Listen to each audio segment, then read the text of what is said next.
if you haven't had consistent nutrition and you're in the gym and all of a sudden you're having some consistent nutrition over the course of, a prolonged period of time, you will see gains.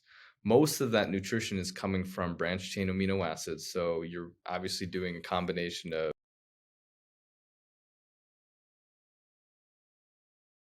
Welcome back to another episode of the Peak Performance Life podcast. We got a new format here for those who are watching on video. I know most people still listen via audio, so probably not much change there, but we are using a new platform for video to make higher quality video and audio for our podcast here. If you want to ever go on YouTube and search for Peak Performance Life podcast, you'll find all the episodes there as well if you want to see our faces.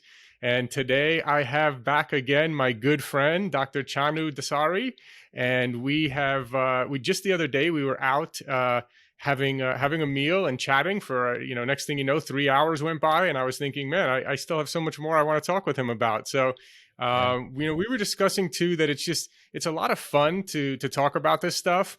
And I think it's really valuable. I was thinking the whole time we were talking the other day, it would be so valuable for people to just be listening in and hearing what we're talking about. They could learn so much from that. So I'm really excited. Chano and I really want to do these more frequently and kind of have these kind of fireside chats, just kind of going back and forth on different topics that we're both things that we're both experimenting with, things that we're doing. And I think it's going to be great. We're going to be doing this really frequently. Not sure what we're going to name, if we're going to name it differently or anything like that. But for now, we have a doctor and a biohacker.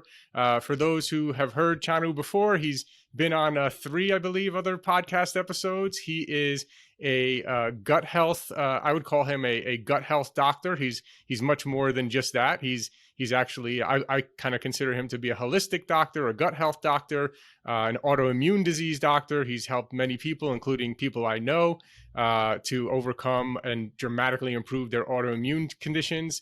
So really excited to have you back and to be doing this new format with you. I'm also a surgeon. Don't forget. Right. That's where I originally got into this game, right? So Gotcha, I love this new format, because it allows us to, instead of having like kind of these sort of rigid kind of conversations, there's a lot of value in just talking through and thinking through certain common discussion points, especially surrounding health and nutrition.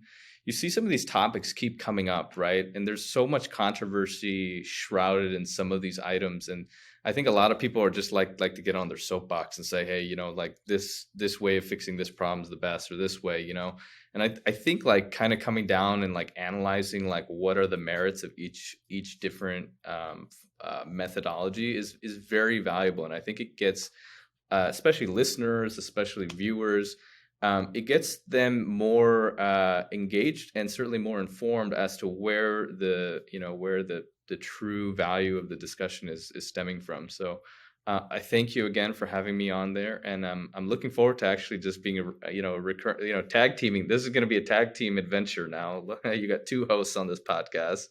So Exactly. That'll be great. That'll be awesome. Thank you, Talor. Appreciate it. Yeah, I'm so excited about it. I think it's so much better when you have someone who's super knowledgeable, obviously, that to go back and forth with on these things. And we also, we over the years, we've talked a lot about how, we've learned different things, right? I know for a while you were eating pretty much only a plant-based diet, and then you've experimented now with switching and eating a lot more protein and lifting heavier weights since we met, and you gained a tremendous amount of muscle, but then you also saw different results from your blood tests from maybe going too extreme, and myself as well, right, with body composition and things. So there's a lot of cool things and different viewpoints that we have on things. So I think this is going to be a lot of fun, and I'll say let's jump right into it.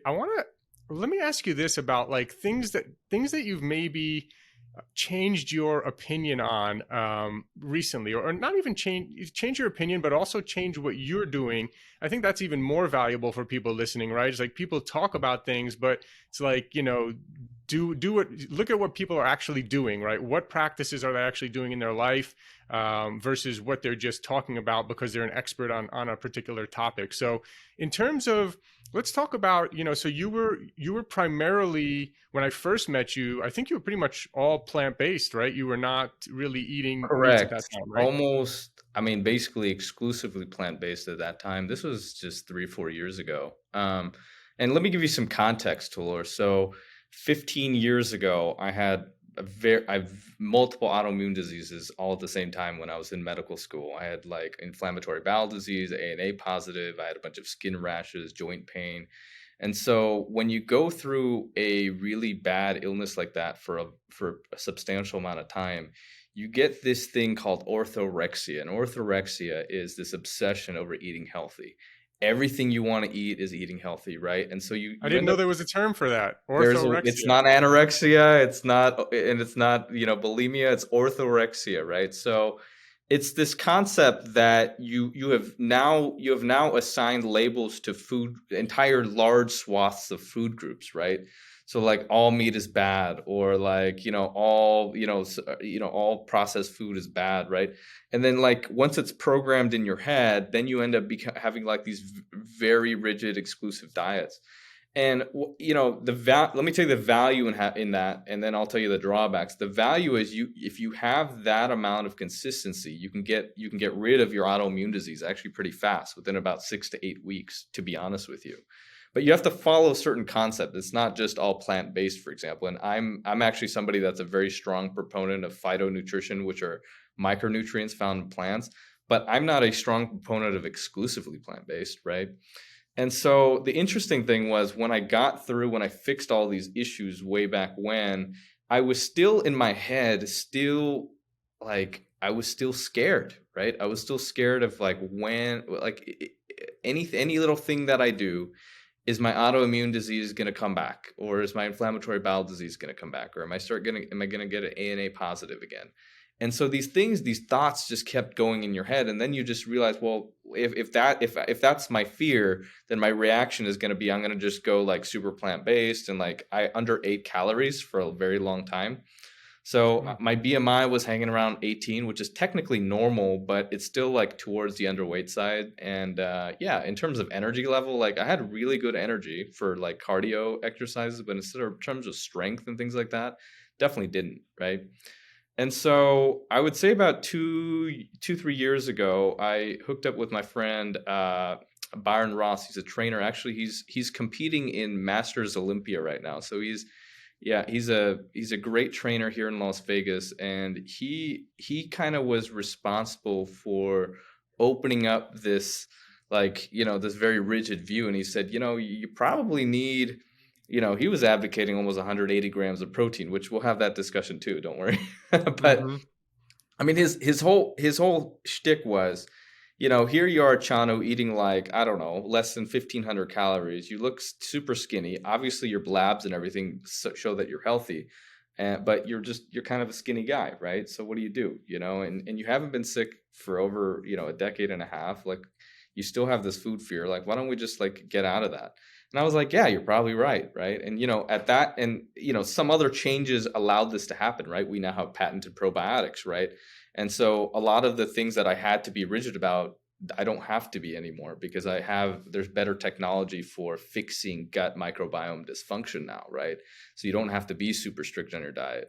So I kind of, I spent 2 years basically training with him like nonstop. We were counting macronutrients, which are fats, carbs, and protein.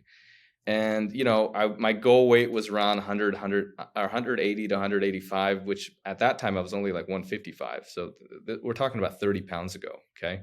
And I how tall gained, are you? I'm Just for about context. 6'1". Yeah. Hmm. So, Yeah. and then I'm 6 feet tall, and 185 I'm is at also. a BMI of 23. Now, BMI, by the way, doesn't really matter if you're built with muscle, right? So, like, please don't think that I hang my hat on BMI. I'm just sort of just describing to you certain challenges. So, yeah, that was kind of my goal. I was like, I'm a newbie. I'm going to get newbie gains in the gym, right? And if I do anything, I know I'm going to get there. And I even told Byron, I said, I just want 10 pounds of muscle. You think you can get me that? And we went way past that. Within the first like 3 months, we were past that. And I said, this is interesting. But he had me eating a lot of protein. It was almost 180 grams a day. We had 270 grams of carbs. That's a ton of carbs, ton of carbs. Wow. And then the fats were around 60 to 70, which is also a decent amount of carbs. Now, mind you, I'm also trying to integrate my phytonutrient principles in all this, right? So all my proteins have to come from sources where they don't have like damaging cholesterol. I have to get all of my carbs from a source that also has high fiber, right? Because I'm a strong advocate of fiber, as you know. So a lot of my carbohydrate sources have to be high fiber. So imagine eating like 270 grams of carbs with like 50 grams of fiber. I mean, it's a lot. It's a lot of food. It's a lot of food. And for people listening and for myself as well too, what are these high fiber sources of carbohydrates that you like? Yeah, let me break those down for you. So they kind of come in a few main categories. One is oat bran. Oat bran has a ton of fiber in it, has a ton of protein in it. You can get organic forms of this, and it has obviously a really great source of carbohydrates. Second is actually lentils and beans. Now, lentils and beans, as you know, create a lot of problems for people with SIBO and digestive dysfunction and IBS and candida and things like that. And there's this concern about lectins, as you know, and that was like, Dr. The Gundrys of the Yeah. world are just, saying like lectins are awful, which I'm not a fan of lectins either. But it turns out if you soak these things overnight and you pressure cook them, guess what? The lectins go away. And then so all Mm. of a sudden, if you're making these beans at home or these lentils at home, you don't get the crazy gas, you don't get the crazy bloating, and you can just eat massive amounts of it. And so even garbanzo beans, hummus, would be on that So list. overnight, so I don't think I've ever done that. So you what does that mean exactly? Like you're literally leaving them on overnight in water? Yeah, so if you soak lentils or beans overnight, the lectins go away. Okay. Hmm. So you can either soak them overnight or pressure cook them for about 35. I do both, or pressure cook Okay. them for about 35 minutes, right? I use an Instapot. It turns out if you do, and I do both just because I mean, it doesn't take long to soak beans. It's a very passive process, right? You just like add water and then just pressure cook them the following day. It removes all the lectins. And so suddenly, like I hear this all the time from my new clients, right? I tell them, hey, these foods are on the okay list. And they're like, I always have problems with those foods. I'm not going to do it. Right. And I said, just try it the way I've even said and see what happens. And they'll come back to me and they'll say, oh my God, this is like the first time I've ever tolerated beans, for example, or lentils, And so food preparation methods obviously matter a lot. And in the big context, right? If you're still trying to get like a lot of carbs and a lot of fiber for some reason, you have other options too. Like other options are beets. You can get squash. You can get and you can even do like a sweet potato every now and then, just to get that the fiber. But the fiber is really really important. My other really favorite sources of fiber are chia seeds are a great place. And you can get that from like spirulina, hemp. You can also even get it from psyllium husk, right? So these are like more fiber based. They don't have as much carbohydrates. But it's important to know this, right? There's an app. There's an app called MyFitnessPal, and there's a lot of apps out there. But when you're on a strict regimen, like when you're trying to like bodybuilders, most of the guys that compete in NPC and like these, the bodybuilding competitions, they're always counting all of these macros and they track them each day. And they use an app called MyFitnessPal. The value of MyFitnessPal is twofold. One, you can check your consistency, but second, the nice thing about it is that you can put in a food and it will tell you how much fiber is in it, how much carbs is in it, how much fat is in it. It'll even tell you how much unsaturated versus saturated fat is in it, right? Which is And another thing I want to talk about in a few minutes here. Yeah. Hmm. yeah, and so like before all of this, I'm thinking like, oh, plant-based is healthy, right? Plant-based isn't always healthy. Like you can have a super high carb, low fiber thing, or you can have a plant-based something that has really bad oil in it, right? So people that are like hardcore vegans, like if you look at some of them like look terrible, like their labs look horrible, and it's because they're following this quote unquote plant-based diet when they should be probably following closer to a phytonutrient diet, which is sort of what I've always been advocating for. And really the theme of that is look at what has nutrition and get that instead. Don't just Hmm. blindly follow one way or another, right? So yeah, this is really good, and it makes a lot of sense. Kind of recapping what you say. Same thing with me. And by the way, I was one of the people who was doing I guess if you could call it vegan, doing it the completely wrong way. And it kind of messed me up years ago. It was like I remember going to going to Subway and getting a foot long sandwich with like lettuce, tomato, and like carrots, like just sprinkled on. It was basically just a foot long loaf of bread.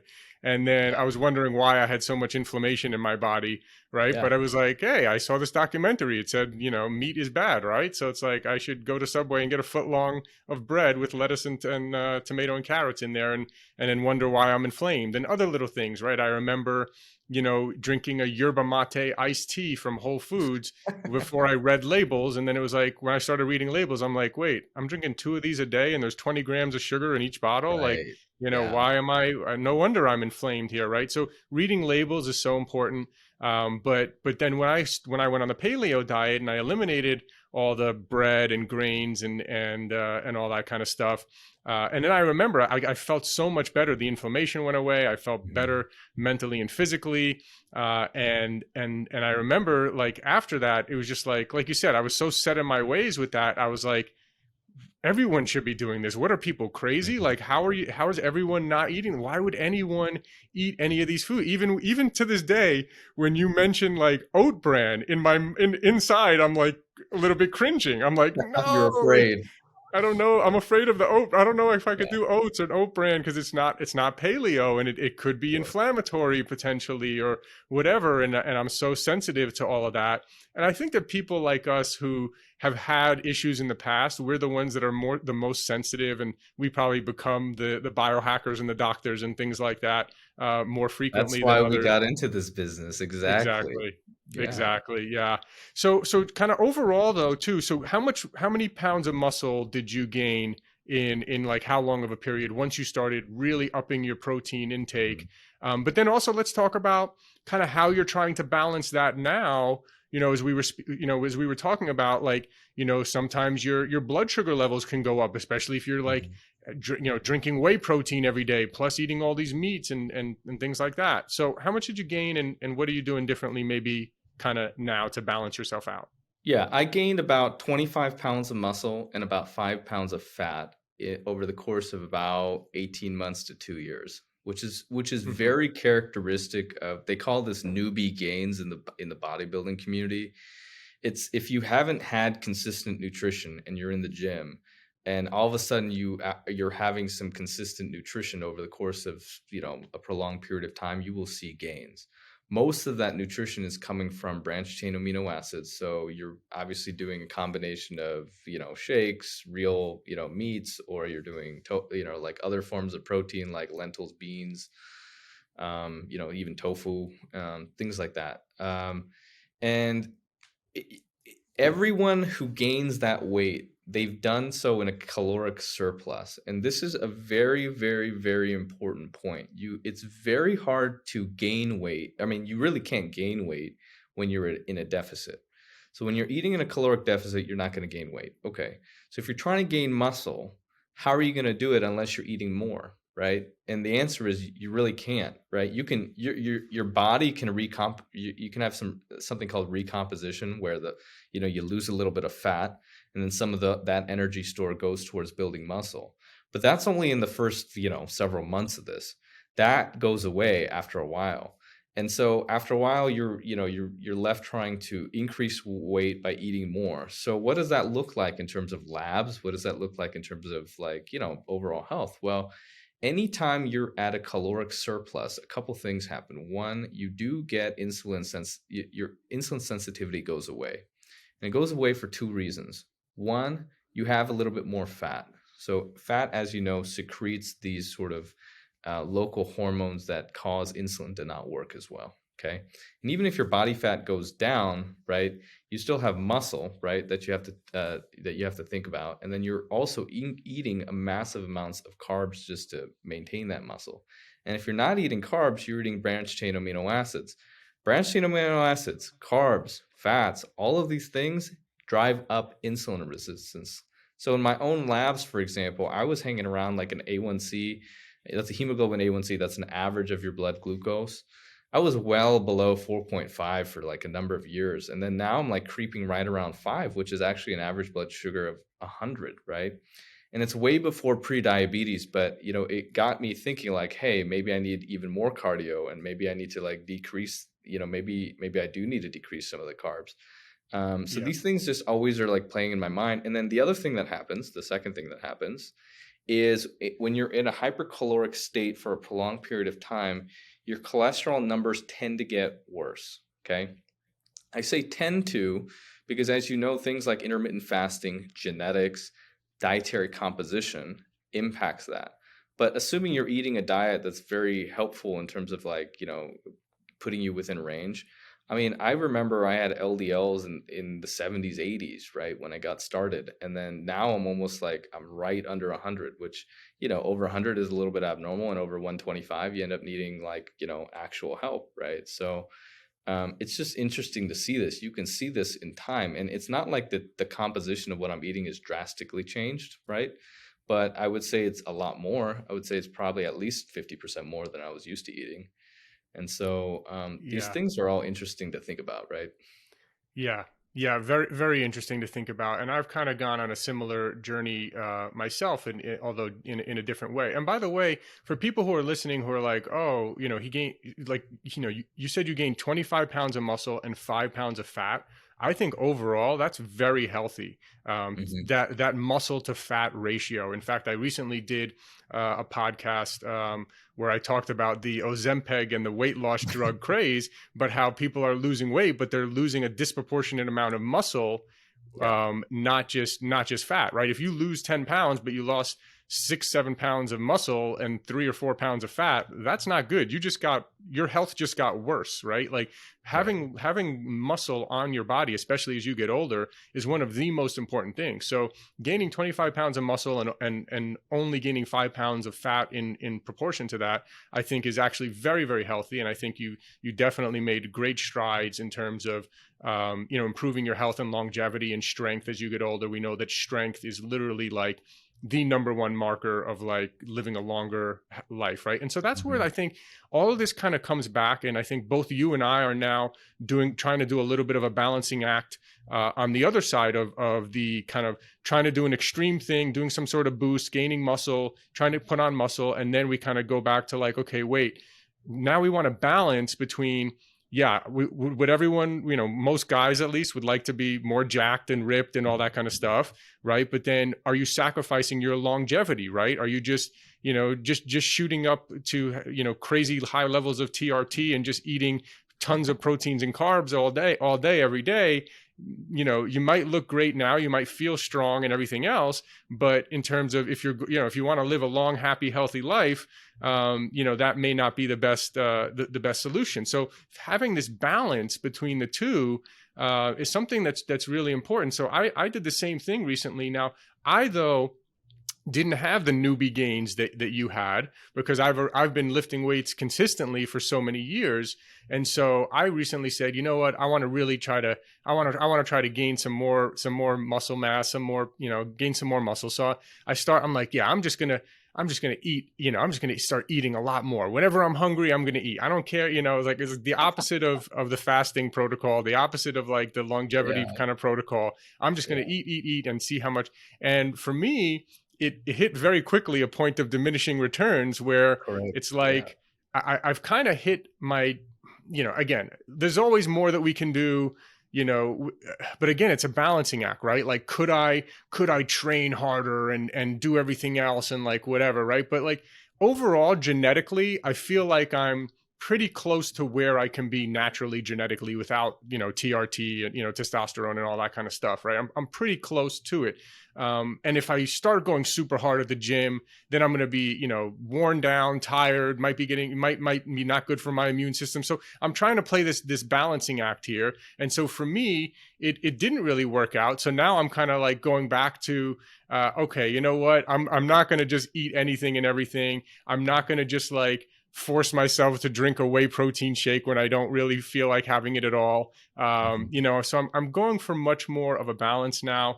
And the other thing that I did that worked really well for me, again, when I lowered inflammation, and especially over the years, kind of as the keto diet became popular, I was very low carb. I still would consider myself low carb. Mhm. As I mentioned to you the other day, I'm probably still under 100 grams of carbs, pretty much every day, most days at least.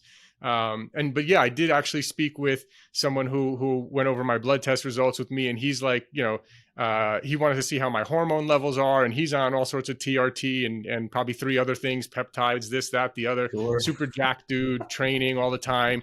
And he's like, sends me his meal plans. He's like, oh, dude, you want to gain more muscle and, and everything else. He's like, here it is. And it was like literally like chicken and rice, like 3 times a day. Yeah.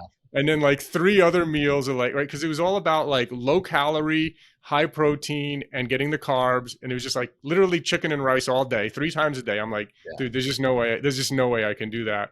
Right. But the other thing I'll just say is also, like with saturated fats is something now that I'm becoming more aware of, right? So in the past, I kind of was on the camp, and it's really, this is one of those things where, we've interviewed a few people on this podcast who have said, no, the whole saturated fat, the whole cholesterol thing, that's not really, people say it's related to heart disease, but actually it's the inflammation. And most people that have high cholesterol are also highly inflammatory, and correlation is not causation. And so there's a lot of people making that argument. And there are still many people on the other side that are saying, you guys are crazy. The keto people are crazy, and cholesterol is really bad for heart disease, which is the #1 killer. So it's a tough one to really navigate, and I don't know, I'd be curious to hear your thoughts on it. But in the meantime, I am lowering my saturated fat intake a little bit, because it used to be pretty incredibly high. Now my saturated, and this is where I would also say, again, the intricacies of like studies, right? Like when they've looked at how much saturated fat people take in, or when they look at people's cholesterol, are they asking what sources they get it from, right? It's Right. much different if you're eating McDonald's than, mainly my saturated fats were coming from coconut oil and MCT oil. A lot of my snacks Which or are whatever the were best keto. sources of saturated fat, right? That you could have, right? Exactly. Yeah. Yeah. So like I was having coconut oil and MCT oil. I had read a book called The End of Alzheimer's and the End of Alzheimer's playbook. And literally he was talking about coconut oil, MCT oil. These things are the best for your brain, the best for, and that's one of the things I'm also the most worried about as I get older, right? Like I saw my father has had some strokes, and I can see his brain is not working as well as it used to. And I'm like, man, I don't want to just live to 100 and have a brain that's not working good. Like I got to have my brain work. So that's like, I'm trying to balance now, like, well, coconut oil and MCT oil, I think it's good for my brain, but then it's also saturated fat. And then is that going to increase my cholesterol? And what about heart disease? I know, so many variables, right? Yeah. But you like think about all these variables, and you're inundated with all this information. You're like, how do I put it all together? Yeah.